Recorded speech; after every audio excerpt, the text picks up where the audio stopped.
Archbishop Vigano, here a U.S. veteran.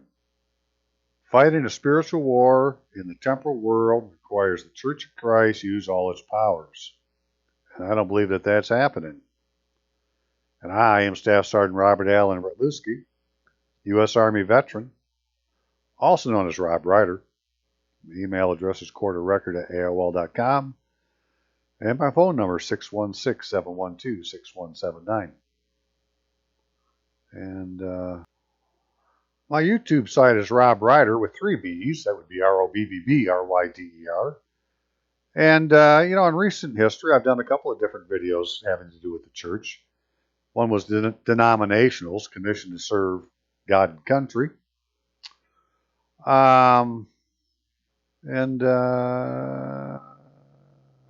Christian Church's wartime pledge to God, country, and flag. And there are some other ones farther back, but this isn't the first time I've talked about church issues or Christian issues. So let's get on with it. And what I'd like to do today is just take a little bit of time to talk about the Catholic Church in the United States, National Catholic War Council, which is a cooperating agent of the government, the wartime government. Keep that in mind. Talk a little bit about Exorcist and the Christi Fidelis Laity, which are the lay Christian faithful, an apostolic exhortation from John Paul II, and a little bit about the Code of Canon Law. And we should all keep in mind, as we're going to be talking about Exorcist, that what Jesus had to say. And so in Mark chapter 9, verse 38, and John answered him, saying, Master, we saw one casting out devils in thy name, and he followeth not us. We forbade him, because he followeth not us. Verse 39, but Jesus said, Forbid him not, for there is no man which can do a miracle in my name that can lightly speak evil of me. Amen, amen, amen. And so if a man can cast out a demon, it's a miracle from God. It's not a demon casting out a demon. We should all keep that in mind. And then just this one canon I wanted to talk about real quick, just to put this in your mind there, Archbishop.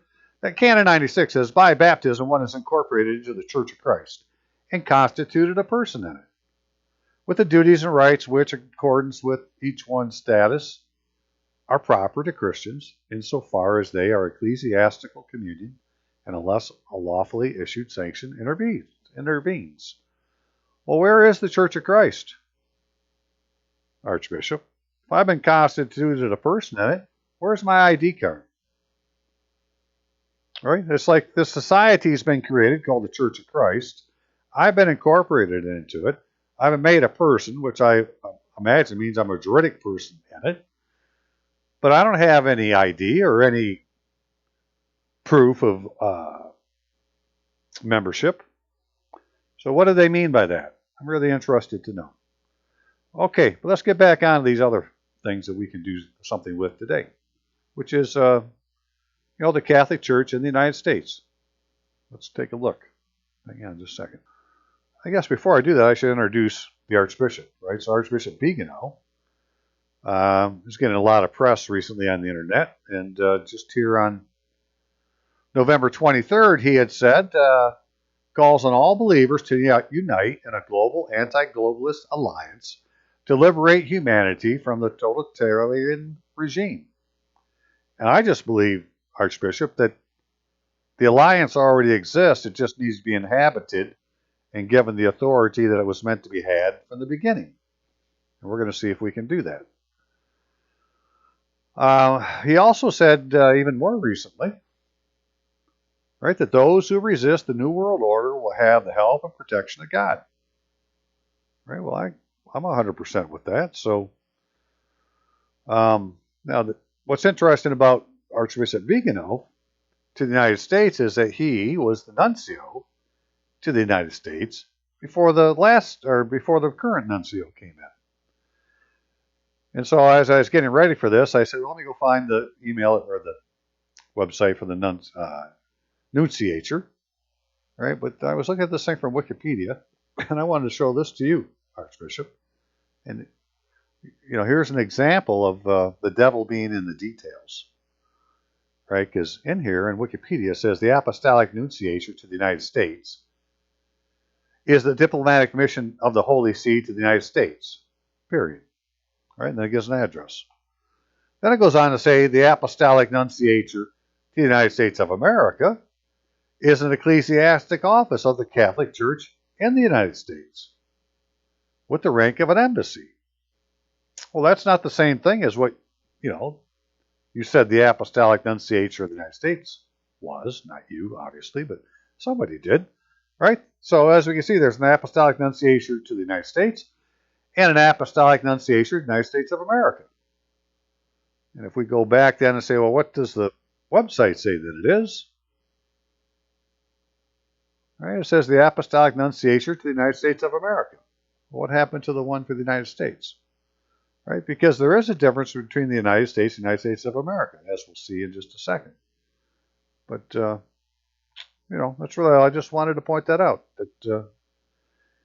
So he's was the Holy See's top man in the United States. Well, I actually wrote him one time, and he wrote me back. Right, I had written him back in 2015. Well, I didn't go find the letter that I wrote him, but it had to do with getting my Holy See passport. Right, and at the time, I would have called myself Robert Allen Michael Ritluski, and as you can see, when he answered, he took my frickin' name away from me. He gave me initials. I don't agree with that, but, that's what they do. So anyways, their Archbishop was number 12001. It says this number should be prefixed to the answer. Right, so 12001, that was me. And your answer was, you have inquired of this nunciature about citizenship in the Holy See, so you may have your Christian identity confirmed. Citizenship within the Holy See is a matter of civil and international law. Due to the unique nature of the Holy See and international law, Vatican citizenship is significantly restricted to those clergy and laity who, in or very closely with the various offices of the Holy See itself. Well, we could just stop for just a second, right? There's Archbishop Carlo Maria Vigano. And, obviously then, from what you said, the laity can have a Holy See passport. And I say that if I was seen as a Christi Fidelis Laici, right, that would put me in the church close to the Holy See and that I could have my passport. Right, because as a Christian, as a Catholic especially, I claim to be, in the Holy See. Well, I'm being denied, and this is how they do it. See, they took away. They do the same thing in the civil world, where Robert Allen Ritluski becomes Robert A. Ritluski. Well, in the church, Robert Allen Michael Ritluski became Robert A. M. Ritluski. Right, and forget the Mister. That Mister is part of the United States of America class system, which a Mister is below an Esquire, and a Mister doesn't have any rights in the United States of America. And so if you believe you're in the United States of America and you agree to be a Mister, well then, you don't have any rights. They may not have told you that, but that's the way she works, right? And so I really didn't write the Apostolic Nunciature of the United States of America. I wrote the Apostolic Nunciature of the United States. Actually, I wrote to the Apostolic Nuncio of the United States, right? That's who I wrote to. Well, this is how it came back. So all the jurisdictions play games with the words, no doubt about it.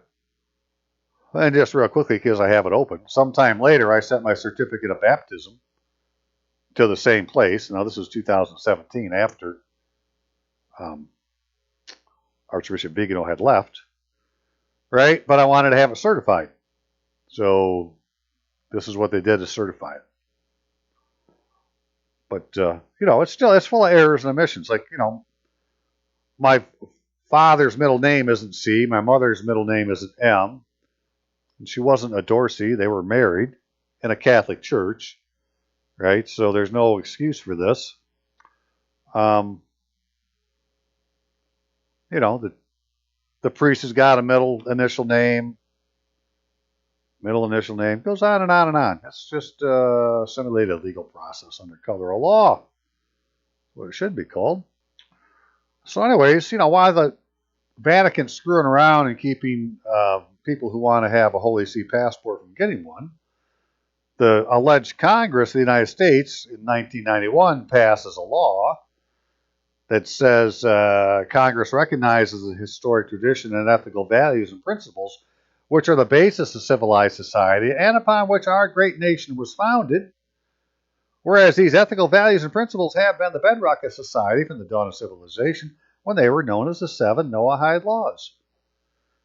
So apparently Congress believes our nation's founded on the Noahide laws. And I was always led to believe that our nation was founded on the Constitution. Now, we could go back and say, well, actually, the nation was founded on the Christian ideals of King James when he signed the Virginia. Is it King James or King James? I believe it was King. It was either King James or King Charles. I'd have to go back and look. Whichever one of them signed the Virginia Company charter, which says right in there in the first line, the whole reason we're doing this is to spread the Christian religion, which allowed the first colonies to come here. And so, the colonies started out under the Christian religion. So I don't know what nation they're talking about here. But what I do know is that the people in Congress haven't taken a proper oath of office, so they're really not in the Congress. Right? These people are in the democracy, the thing called the United States of America. So I need to clear this up just a little bit, so give me just a second. Just a few more laws I need to go through, Archbishop, so that we're on the same page, right? So this is the Treaty of Peace, 1783, 8 Stat 80, right? So that would make it a law of the United States now, saying that it having pleased the divine providence to dispose the hearts of the most serene and most potent Prince George III, by the grace of God, King of Great Britain, France, and Ireland, defender of the faith, Duke of Brunswick and Lunenburg, Arch-Treasurer and Prince-Elector of the Holy Roman Empire, NCA, whichever that means, and the United States of America. Right? King George III is claiming the United States of America is his. In the Treaty of Peace of 1783, which was ratified, is now law. And if you go further into here, you'll see where, here it says United States of America. Here it says United States. Here it says United States of America, United States of America, United States, United States of America, United States, United States, United States. Right? So there's a distinction being made between the two, and they're not the same thing. Right? United States of America is a dominion of King George III and his successors. We'll call it the democracy. Right? It's something existing in the United States, allowed by a treaty, but it isn't the United States. However, in that society, it's run by esquires, and esquires are crown agents. They're not nobility. That would be a knight. They're crown agents.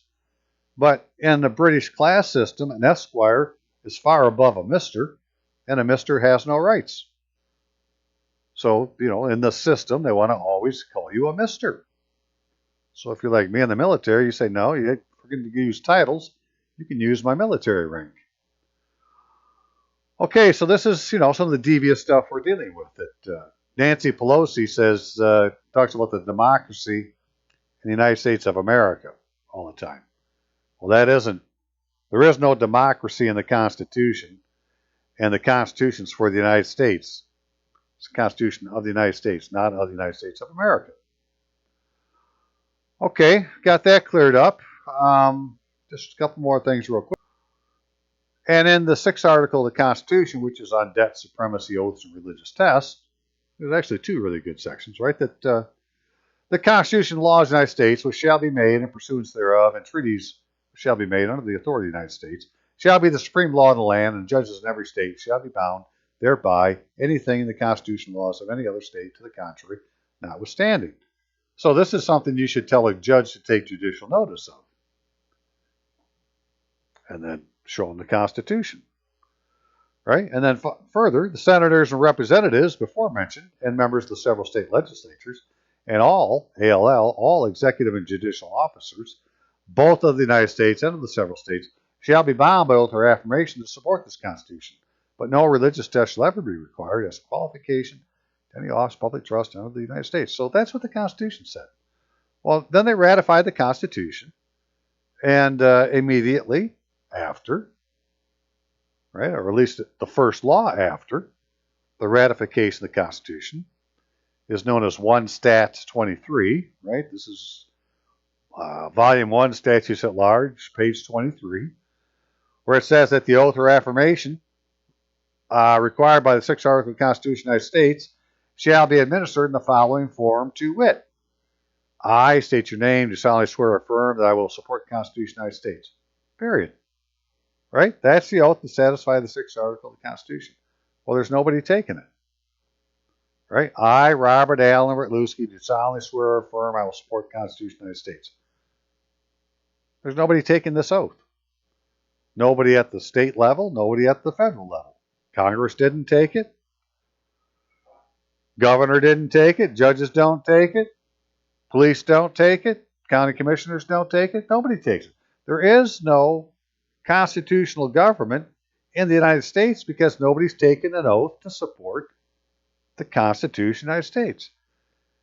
And the only ones who have an out are military officers because they take a different oath. Right? They're not officers of the United States. They're military officers.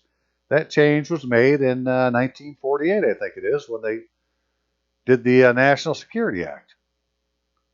Which, speaking of that National Security Act, what has to do with national security protection and so forth, let's go back and look at this letter from Vigano. So here's the letter he sends me. Archbishop, forgot you're listening. Well, here's the envelope, and it says confidential on it. Well, confidential is one of the 3 levels of security classification for national security information. Right? It's not a toy. It's like you made this a matter of national security by putting that stamp on the envelope. So,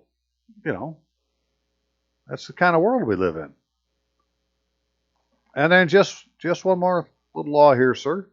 4 USC 101. Oath by members of the legislature and officers. Every member of the state legislature and every executive and judicial officer of a state shall, before he proceeds to execute duties of his office, take an oath in the following form, to wit: I state your name, do solemnly swear I support the Constitution of the United States. Hey, that's the same oath that's in 1 Stat 23. Because it is. Right? Well, there's no state officer taking this oath. It doesn't matter if they took another oath. They say, well, I took this oath to satisfy the Constitution. Whatever they took. If they didn't take this oath just the way it is here, right, and then put their full legal name in right here, not like I do solemnly swear, but had to have a space to put the name in. Well, that isn't what they do. And so when they do take an oath or pretend to take an oath, they use a name with a middle initial. Well, that's not their identity it's not their legal name. You can't use it in a legal manner. Right? This is all part of the smoke and mirrors to make you think that there's a government, civilian government, but there really isn't. We're under some kind of martial law government that's been going on since at least, I'm going to say it's 1863, when President Lincoln suspended the writ of habeas corpus throughout the United States. By doing that, he suspended the Constitution. You suspend one part, you suspended the whole thing. Well, he had already issued the Lieber Code that says once martial law has been declared, right, and that was declaring it by doing that, right? The act is the declaration that we're under martial law. Well, the only way that it ends is if there's a special proclamation ending the martial law, or there's a peace treaty. And there hasn't been a peace treaty after the Civil War, World War I, World War II, Vietnam War, Korean conflict, war on drugs, war on terror, war. We're always at war. That's why anybody who's ever joined the military has never been released from the military, because we're always at war. And it's written in your contract that if we're at war, they can hold you in the military until 6 months after the end of the war. It's a heck of a system. So, Archbishop, this is where we find ourselves, right? The people that call themselves the Congress and run this thing called the democracy, they believe that we're under the Noahide laws, right? Where the United States, the nation, has been put under martial law, being run under the Lieber Code, and, there's no civilian government. So if you go into a courtroom, you're going to see a gold fringe flag in the courtroom. Well, gold fringe flags are only displayed in military offices. I'll show you where it says it in the law here in just a second. So somehow we have to get to that jurisdiction because that's the United States. Well, one of the other places there's a gold fringe flag is in a church. All Catholic churches have them, and many Protestant churches have them. And that's because of something that happened in 1917, right? Which there's a book that's out. It's called The American Catholics in the War, National Catholic War Council, 1917-1921.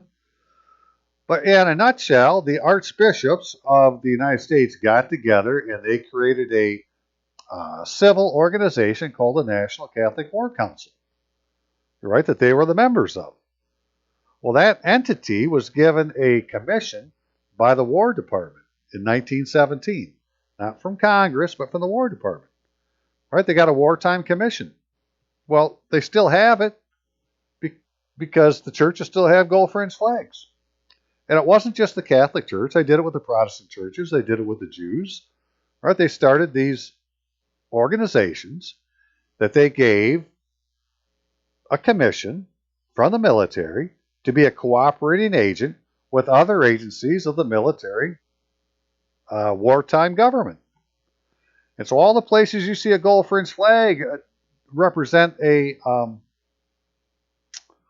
jurisdiction, and the church is part of the jurisdiction because they have the flag, right? They have some authority in the wartime military government, but they're not using it.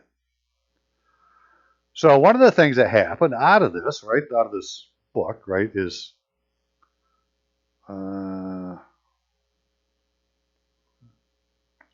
this right here, where they put out a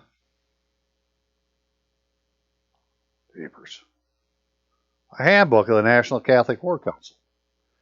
And in this handbook, it talks about this hierarchical structure that's been created, where there's a headquarters in D.C., and in every diocese, the diocesan bishop became the diocesan war council head, right? So every diocese has a diocesan war council, and one of its duties was to take a census of all the Christians who went off to war, right? And keep a census of it.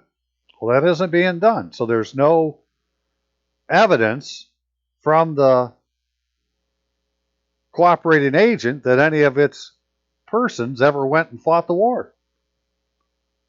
Right? It was supposed to be done through this agency that had been set up. So that's, at the diocesan level. But then lower than that, they're supposed to have the parochial war councils that are basically run by the laity, the parish pastor, priest, whatever the proper term would be. He sits at the head, but basically it's run by the laity, and they're supposed to act as a cooperating agent for all the people in the parish to deal with all the various federal agencies, wartime government agencies, identified by the fact that they have a gold fringe flag. Now, that includes like the township, the county, the governor, Secretary of State, any place you see a gold fringe flag is part of that jurisdiction. And the church is part of it. So, what does that mean exactly? Well, let's look at something the church could do for us. All right, well, we'll get back to this in a minute. Here's the Supreme Court. It's got gold fringe flags in it. Well, that makes this a military court. These flags are only displayed in military courtrooms, as far as courtrooms. military offices and military courtrooms. But I wanted to show you something, so because we're leading to this. Well, what would all this do for us? Well, there's a form called a sworn statement form from the Army, and it can be used. It has all sorts of routine uses, like you can use it to get to law enforcement. Excuse me. Department of Veterans Affairs, courts, Child Protective Services, anybody that might need your sworn statement, right? And you could fill out this sworn statement form. And at the bottom is where the affidavit is. So this is a sworn statement with an affidavit. It's not an affidavit you're filing. It's a sworn statement that has an affidavit, right? And this is the person making the statement. But then right here is the person administering the oath. Well, I'm saying the parish priest can do that. That he has the authority to fill this out because his parish has got a gold fringe flag. Right? You have to have a couple of witnesses, but they're easy enough to find. And that if that was done, then the gold fringe flag jurisdiction would all agree that this is the sworn statement of somebody to the gold fringe flag jurisdiction, which is the United States government at a time of war. But if you try to do this to the gold fringe jurisdiction, having a notary public do this, well, she's not in the right or he or she is not in the right jurisdiction because the gold fringe flag is military, right? It's they're wartime agencies. All this has been done back in 1917.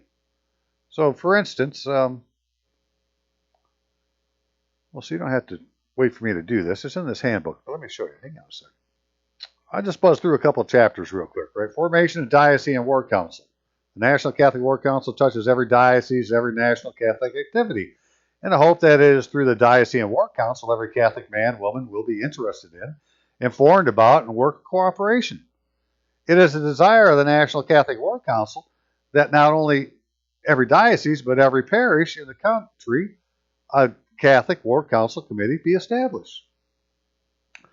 Now, this thing called the National Catholic War Council is what the USCCB is today, the United States Council, United States Council of Catholic Bishops. I think it's something like that, USCCB. I should know, but I just forgot. Anyway, so, right, the bishop of each diocese will be known what's best answer, right? The head of the Diocesan War Council is, of course, the bishop. So, bishop, please talk to the bishop. Say, hey, dust off your books, United States, right? And get out your War Council book. And then there's certain things they're supposed to do. There is not a parish in the United States from which young men and women have not gone to service the country, placing life itself in jeopardy for the defense of the flag. There is not a Catholic parish in the United States whose spirit has not been quickened and whose affections are not bravely followed of soldiers and sailors wherever duty has called them.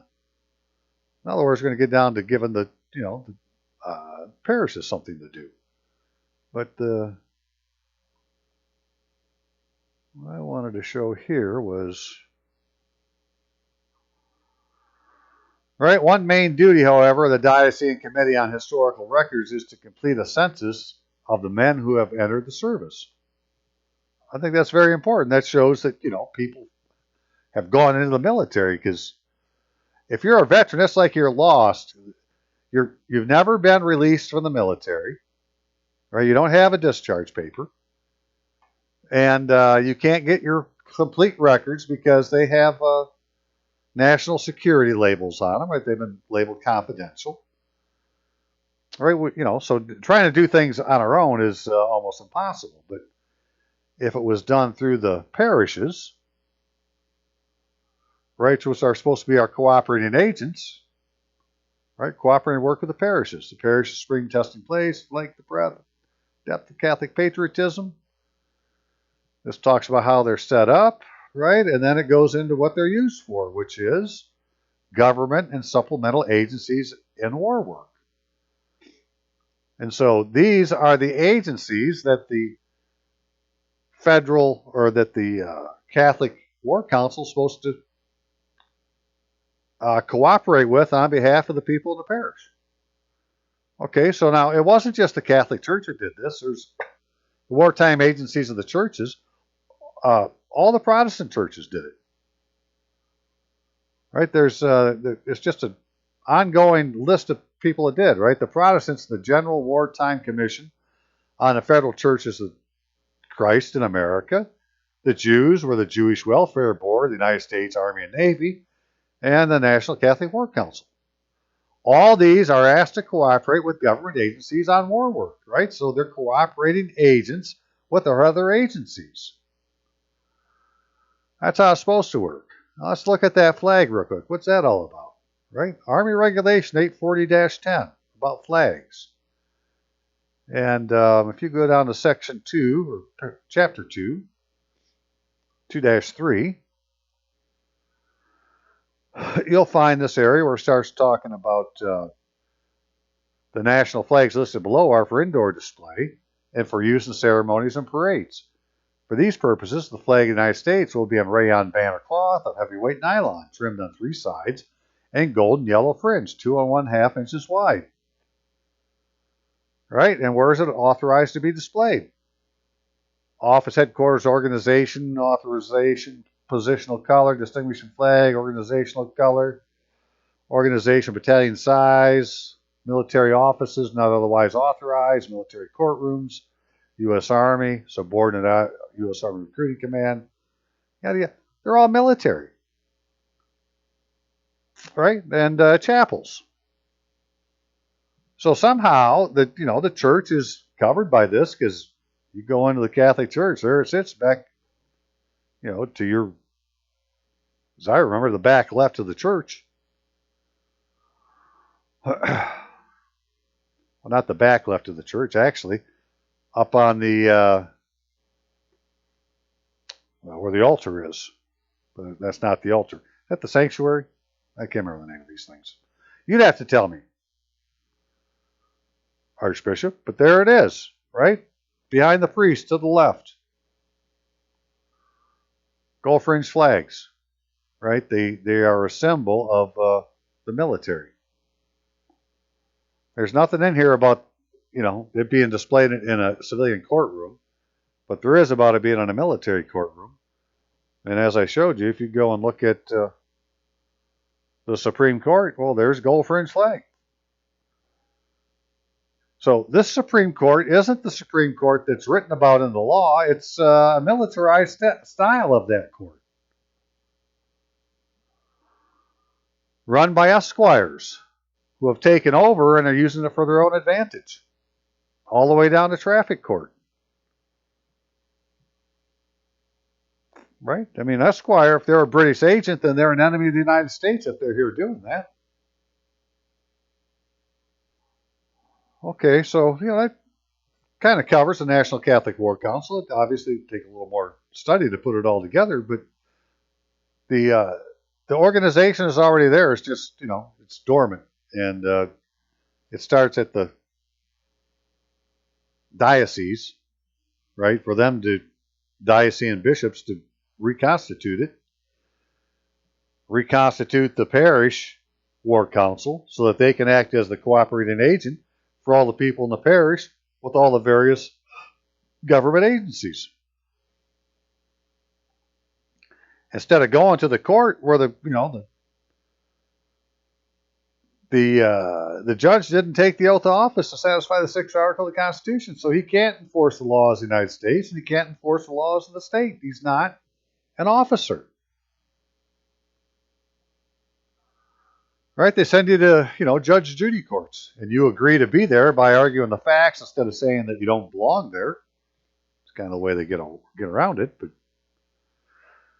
so, Archbishop, I want to show you just a couple more things, right? This is right down the church's alley here, right? An exorcist. So here's an exorcist from April 20, 2021, between his exorcist Vincent Lampert, Pints and Aquinas, right, where they talk for a couple hours about exorcisms and so forth. And eventually, the narrator gets around to saying, well, in all your years of being an exorcist, have you ever run into Satan?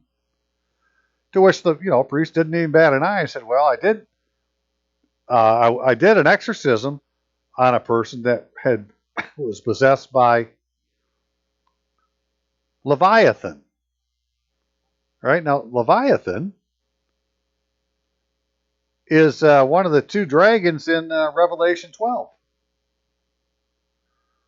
Right? Leviathan can also be used as the image of the devil, endangering both God's creatures by attempting to eat them. Well, we know that shit's happening now. You got all sorts of eating of Christian children and so forth. And God's creation by threatening it with upheaval and the waters of chaos. God, if that isn't where we find ourselves. Right? So, well, here's my question, Archbishop. If the priest, and I'm sure he did, because, he's an exorcist. He did an exorcism and cast out Leviathan. Well, why didn't he send him to the gates of hell? Why did he just let him go? This is what I'm talking about. This is where we got to get a little smarter with using exorcist, right? I mean, a demon cannot lie to an exorcist.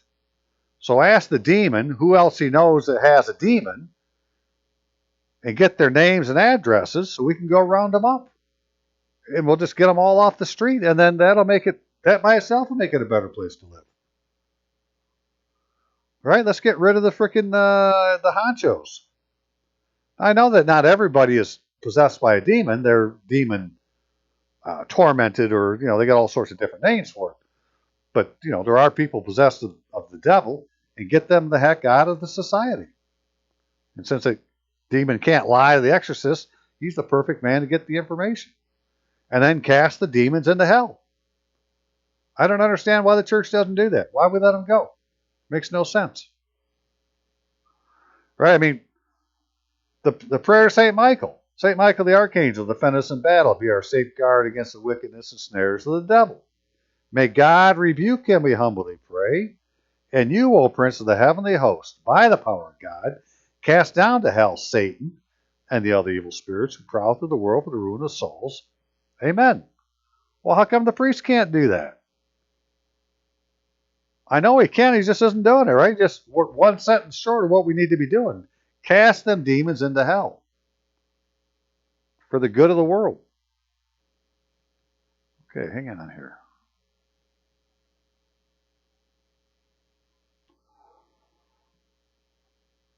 Well, Archbishop, those are the two biggest points. Now the next one has to do with Christi Fidelis Laity, which is the lay Christian faithful, and just a few questions on the Code of Canon Law. But so the lay Christian faithful, well, what's that all about? Well, John Paul II wrote this apostolic exhortation. It was back in 1988 or something like that, and having to do with the lay faithful. Right? And nowhere in here, I think it only uses the word laity once. Everywhere else is the faithful or lay faithful. And we need to get this distinction that, right, you defrock priests, you put them in the laity. Well, then I'm not in the laity. That's the wrong term to use for the lay faithful. Right? I'm a lay faithful. If we need to use titles, then I guess I want to be a Christi Fidelis Laity. Which says in here,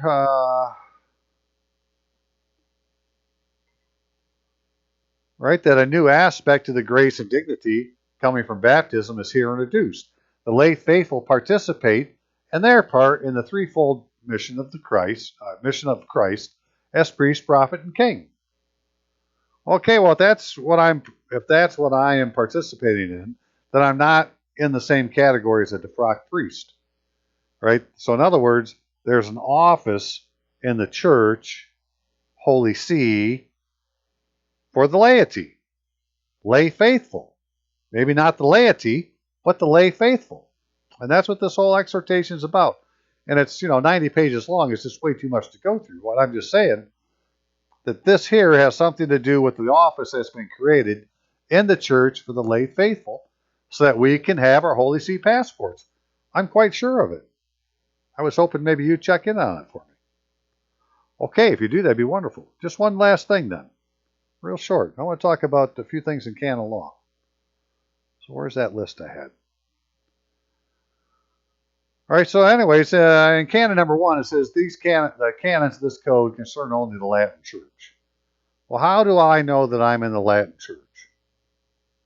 Right? I thought I was in the Roman Catholic Church. Right? What's the Latin Church? I got nothing anywhere that shows I'm in the Latin Church. Right? So even my certificate of baptism, it says, according to the rite of the Roman Catholic Church. It doesn't say anything about the Latin Church on there. So I don't even know if I'm covered by the canon law. Right? What's up with that? How do you get to be, where's the proof you're in the Latin Church? And then 96, by baptism, one is incorporated into the Church of Christ. Well, this only applies to the Latin Church, apparently. So if I was in the Latin Church, it might apply to me.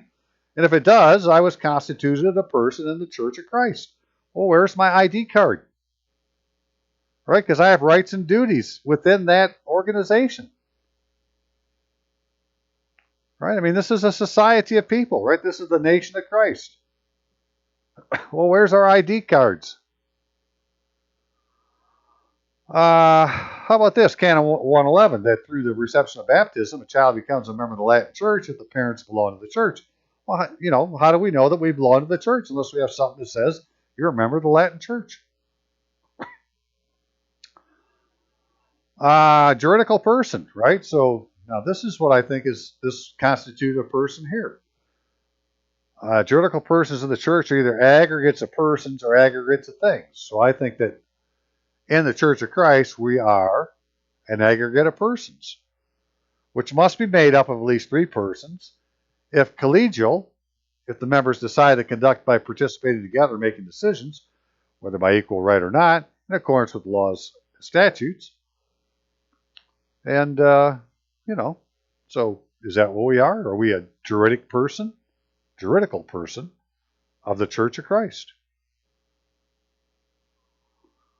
Then Canon 204 says, Christ's faithful are those who, since they are incorporated into Christ through baptism, are constituted the people of God. For this reason, they participate in their own way in the priestly, prophetic, and kingly office of Christ. They are called, each according to his or her particular condition, to exercise the mission which God entrusted to the church to fulfill in the world. But we don't have any evidence we're in the church. I don't have a Holy See passport.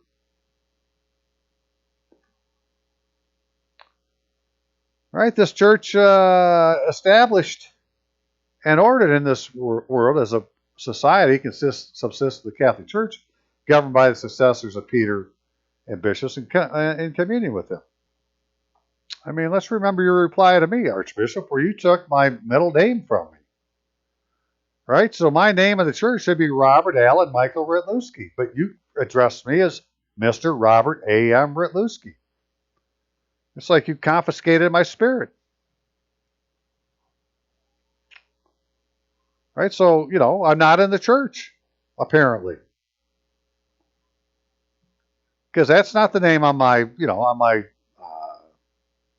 baptism certificate, which is Robert Allen Rytlewski. And if I found my certificate for confirmation, it's Robert Allen Michael Rytlewski. Right? But that isn't what you use. You used middle initials. All right, so what is it? Is it Canon 205 that those baptized are in full communion with the Catholic Church here on earth who are joined in Christ in his visible body through the bonds of profession of faith, the sacraments, and ecclesiastical governance? Well, what is a bond of profession of faith? Do I need to take a vow, an oath, a promise? Didn't I do that as part of my confirmation? All right, and ecclesiastical governments, what does that mean? How do I prove that I'm, under some ecclesiastical governance? Because if I am all those, then I'm in full communion with the Catholic Church. I had to be in the Church of Christ and be constituted a person in it. Just a couple more. 842, a person who has not received baptism cannot validly be admitted to the other sacraments, the sacraments of baptism, confirmation, and blessed Eucharist, so complement one another that all 3 are required for full Christian initiation. Okay, so baptism, confirmation, blessed Eucharist. Well, let's go look at my paperwork.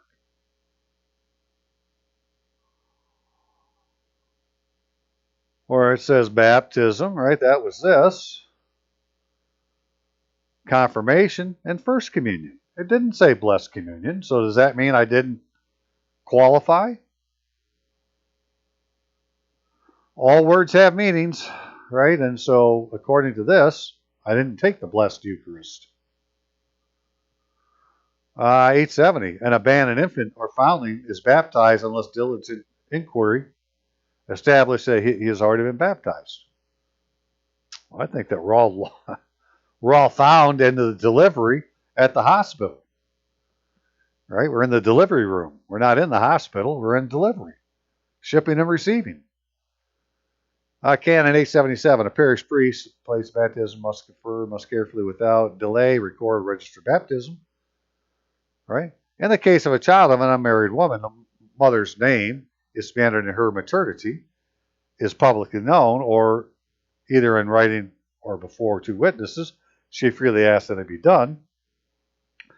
Similarly, the name of the father is to be entered, and his paternity is established either by some public document or by his own declaration in the presence of parish priest and two witnesses. In all other cases, the name of the baptized person is registered without any indication of the name of the father or the parents. Well, that's basically what you did on my document, right? Because Delbert Sievertluski and LCM Dorsey are not the names of my parents. So all orphans are, the children of God. That's how that's supposed to work. And in that case, then, the Lord had an inheritance ready for me, and it's being withheld by the church. So, yeah. So Archbishop Vigano, it's just kind of the way it is in the United States. There's things that could be done if we had a little bit of help from the top of the church pushing down instead of us at the bottom always trying to push up. Things are already in place that aren't being used. You're not fully using the powers of an exorcist for the good of the common good by getting rid of all the demons that are on the earth, by having the demons narc out each other because they were told to. So, maybe we can all do better together. Anyways, I'm going to leave it there, sir. Hey, you want to talk to me? 616-712-6179. If I can offer you any more help, please let me know. But other than that, I'm going to call it a day. All right. See y'all. Have a good day. Bye.